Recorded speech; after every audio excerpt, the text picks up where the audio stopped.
আজকের ভিডিওতে আমরা জানবো ডেবিট কার্ড এবং ক্রেডিট কার্ডের মেইন পার্থক্য। অনেকেই কিন্তু আমরা জানি না যে ডেবিট কার্ড এবং ক্রেডিট কার্ডের আসলে মেইন পার্থক্যটা কোথায় এবং কোনটা কিভাবে ইউজ করে এবং কোনটা পাওয়ার প্রক্রিয়া কি। তো চলুন বিস্তারিত ভিডিওতে চলে যাই। প্রথমেই আসি ডেবিট কার্ড নিয়ে। ডেবিট কার্ড আপনারা কিভাবে পাবেন?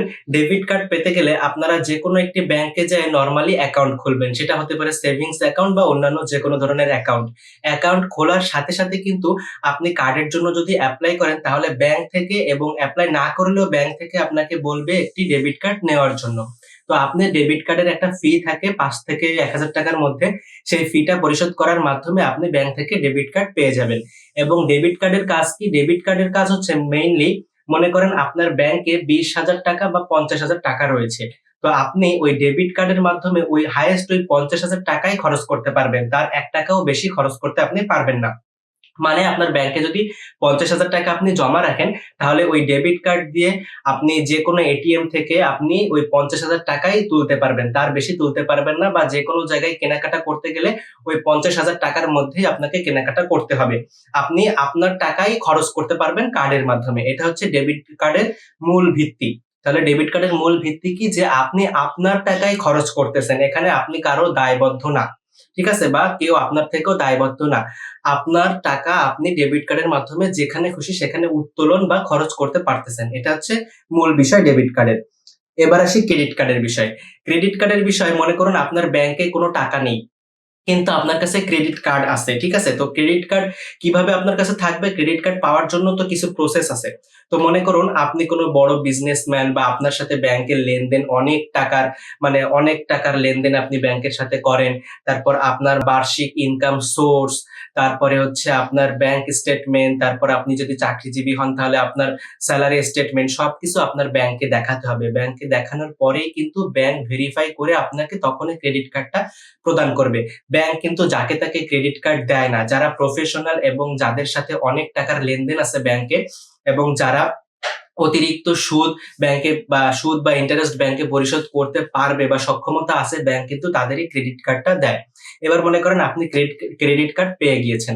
এবার এই ক্রেডিট কার্ড আপনি কিভাবে ইউজ করবেন, বা ক্রেডিট কার্ডের আসলে মূল ভিত্তিটা কি? ক্রেডিট কার্ডের মূল ভিত্তি হচ্ছে ক্রেডিট কার্ড দিয়ে আপনার ব্যাংকে টাকা না থাকলেও আপনি খরচ করতে পারবেন। অর্থাৎ আপনি ব্যাংক থেকে লোন বা ঋণ নিতে পারতেছেন। মনে করুন আপনি কোনো রেস্টুরেন্টে খেতে গিয়েছেন, এখন আপনার কাছে টাকা নেই বা আপনার ব্যাংকেও টাকা নাই, কিন্তু আপনার কাছে ক্রেডিট কার্ড আছে। তো আপনি ওই ক্রেডিট কার্ড দিয়ে ব্যাংকের টাকা দিয়ে আপনি পেমেন্ট করে ফেলতে পারবেন, এবং ওই টাকাটা আপনি পরবর্তীতে ব্যাংকে পরিশোধ করে ফেলতে পারবেন।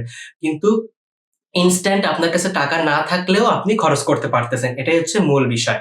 আমি আবার আপনাদের ক্লিয়ার করে দিচ্ছি যে ক্রেডিট কার্ডে যদি আপনার ব্যাংকে বা আপনার কাছে ইনস্ট্যান্ট টাকা না থাকে, তাহলেও আপনি খরচ করতে পারবেন। একটা লিমিট দিয়ে রাখে ব্যাংক যে ৫০,০০০ টাকা, ১,০০,০০০ টাকা, ১,০০,০০০ টাকার বেশি আপনি খরচ করতে পারবেন না।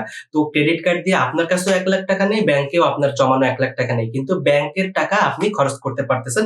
হাইয়েস্ট হলে ১,০০,০০০ টাকা খরচ করতে পারবেন আপনার কার্ডের লিমিট অনুযায়ী। এবং ক্রেডিট কার্ডের একটা মেয়াদ থাকে যে ওই মেয়াদের মধ্যে আপনার ওই ১,০০,০০০ টাকা পরিশোধ করতে হবে।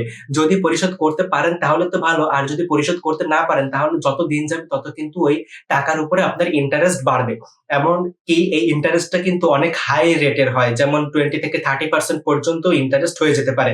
তো এটি কিন্তু একটা খারাপ দিক ক্রেডিট কার্ডের, যে আপনার ব্যাংকের লোন হচ্ছে এবং লোনে যদি আপনি সঠিকভাবে পরিশোধ করতে না পারেন তাহলে কিন্তু আপনার ইন্টারেস্ট দিতে হচ্ছে ব্যাংকে বারবার। ঠিক আছে? এজন্য ক্রেডিট কার্ড নেওয়ার সক্ষমতা যদি আপনার না থাকে, আপনি ক্রেডিট কার্ড নিবেন না। ক্রেডিট কার্ড যদি আপনি স্মার্ট ভাবে ব্যবহার করতে পারেন তাহলে আপনার জন্য ক্রেডিট কার্ড উপযোগী। কিন্তু ক্রেডিট কার্ড যদি স্মার্টলি ব্যবহার করতে না পারেন, কেয়ারলেস ভাবে ব্যবহার করেন, তাহলে কিন্তু ক্রেডিট কার্ড আপনার জন্য ডেঞ্জারাস বা ভয়ংকর হয়ে যেতে পারে।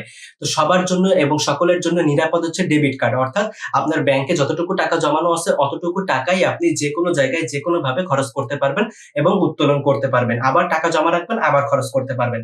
কিন্তু ক্রেডিট কার্ডে সেটা না। ক্রেডিট কার্ডে আপনি ব্যাংকে টাকা থাকলেও খরচ করতে পারবেন, এবং ব্যাংকে টাকা না থাকলেও আপনি খরচ করতে পারবেন।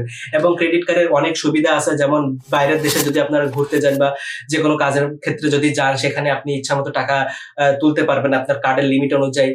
তারপর এয়ারপোর্টে লাউঞ্জে, তারপরে বিভিন্ন বড় শপিং সেন্টারে লাউঞ্জে আপনি অ্যাক্সেস নিতে পারবেন। ঠিক আছে?